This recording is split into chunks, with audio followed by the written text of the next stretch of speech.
Hey guys, and welcome to another Magic the Gathering deck tech video. This is going to be a Nissa revised deck, but first I wanted to start off by showing you my setup.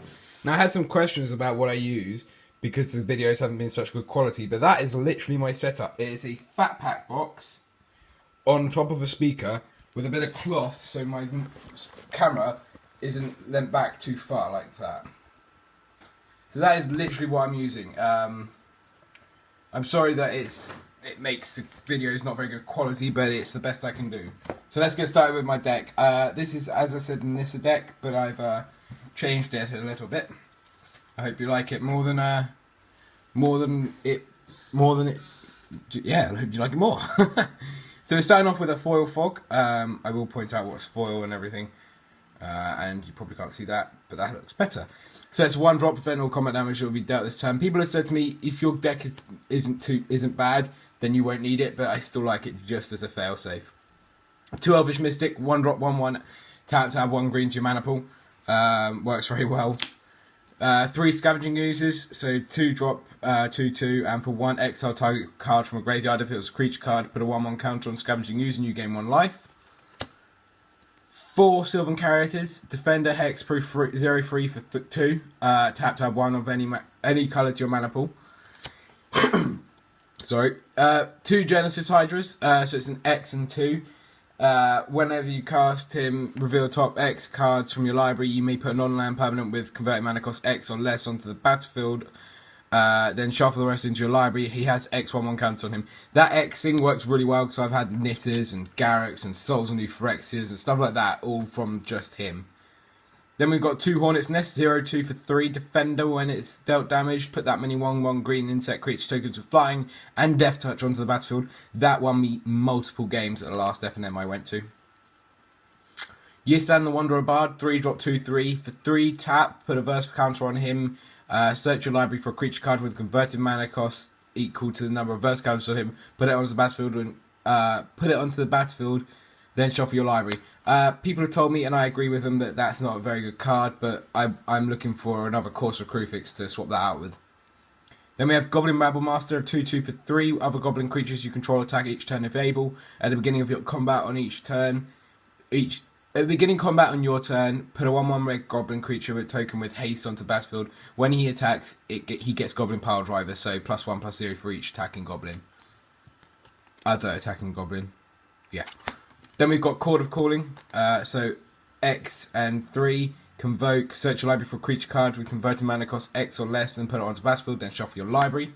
So again, quite good, especially when you're using it for the cards like this, Courser Crucifix. Now, I don't know if you can really see that, it looks alright. So it's 2/4 for 3, play the top card of your library revealed. You may play the top card of your library if it's a land card.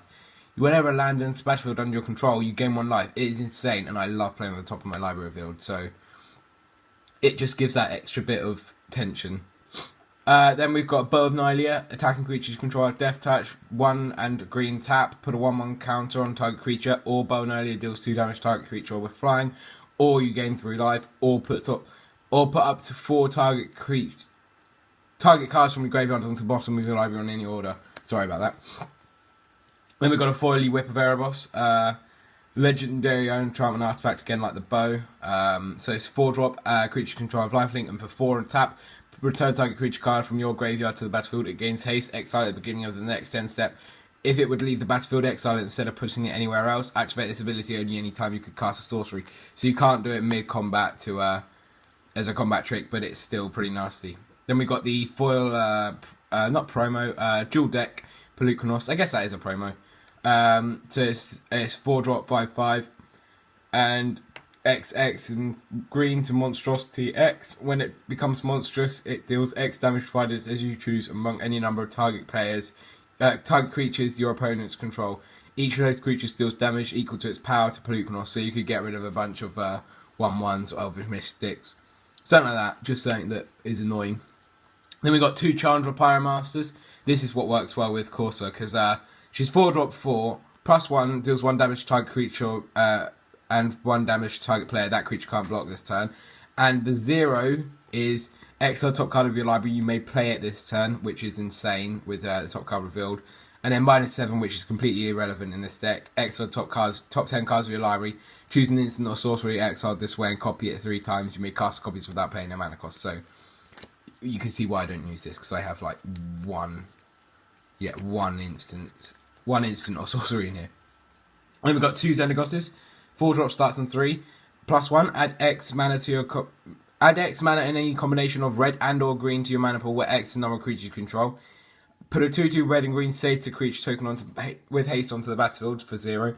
And -6, exile top 7 cards of your library. You may put any number of creature and or land cards from among them onto the battlefield. Sorry about that, my tongue gets twisted very easily. Then we've got a foil Xenagod. So 6/5 for 5, indestructible as long as your devotion to red and green is less than 70, isn't a creature. At the beginning of your combat on each turn, on your turn, another target creature you control gains haste and X+X until the end of the turn, where X is that creature's power, which is pretty nasty, especially with something like Goblin Piledriver. So I think they get the Goblin Piledriver. No, they get this trigger and then they get Goblin Piledriver as well. So actually, it's not that good, but there are some cards it's pretty nasty on, like I don't know, maybe the Arbor Colossus. That's pretty mean.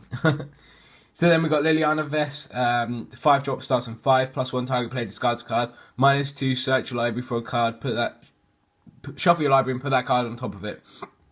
That's pretty relevant in this deck. So it's a tutor for that you can use at least twice, or at least once, I guess you could say, if you use it as soon as you bring her out. And -8, put all creature cards from all graveyards onto battlefield under your control. That's pretty nasty, but I'd probably go for the tutor when I use her. Then we got Arbor Colossus, as mentioned before. 5 drop 6/6 with reach, and for 6, monstrosity 3 when he becomes monstrous, destroy target creature with flying and opponent controls. 5 drop Vraska for 5 loyalty, +1 until your next turn. Whenever a creature deals combat damage to Vraska, destroy that creature. -3, destroy target non-land permanent. That's relevant. And -7, put 3/1/1 black assassin creature tokens onto battlefield with whenever this creature deals combat damage to a player, that player loses the game. I wouldn't use that personally, but unless they're a very non-aggro-y deck, they're like instants and sorceries like Izzet or something like that. Then we got 2 Nissa World Wakers.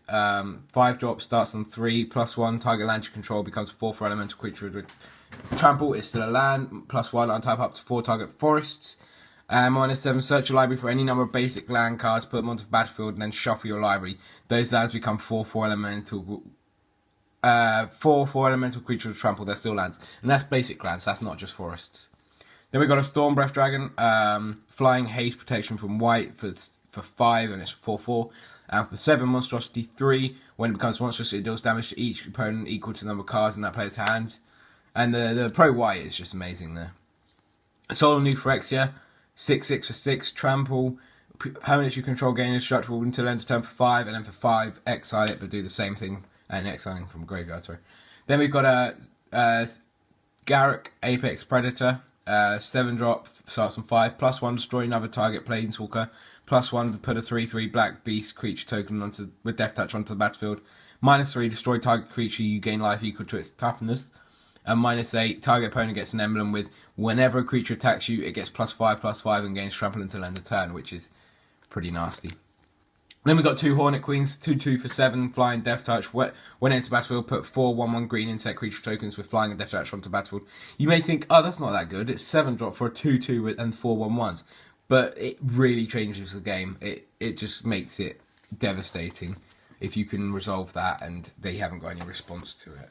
It's just ridiculous. So then we're going on to the lands. We've got 1 Temple of Malice, simply because I only have 1. 1 Overgrown Tomb, again because I only have 1. 1 Urborg, because you only need 1. 1 Nykthos, because you only need 1. And I probably could even take that out now for something better, but I can't be bothered.